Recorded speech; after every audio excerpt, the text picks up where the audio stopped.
الألماني كولر يخلف رسميا الروس في مهمة المبعوث الأممي للصحراء المغربية.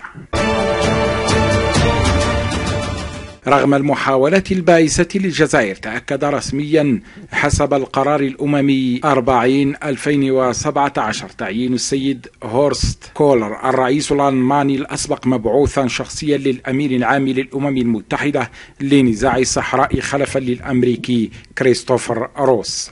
جاء ذلك خلال مناقشة مجلس الأمن الدولي للتقرير السنوي الذي يقدمه الأمين العام للأمم المتحدة بشأن قضية الصحراء المغربية، والذي أعلن كل من المغرب وجبهة البوليزاريو الانفصالية موافقتهم على الألماني كولر، وذلك بعد موافقة مجلس الأمن الدولي تمديد سنة كاملة للمينورسو ليستلم كولر مهامه بداية الشهر القادم خلفا للأمريكي روس الذي أجمع الكل على قيادة الملف نحو المجهول.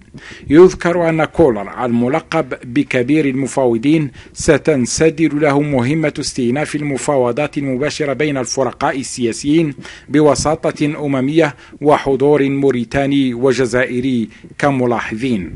شكرا لكم، لا تنسوا الإعجاب بالفيديو والاشتراك في القناة.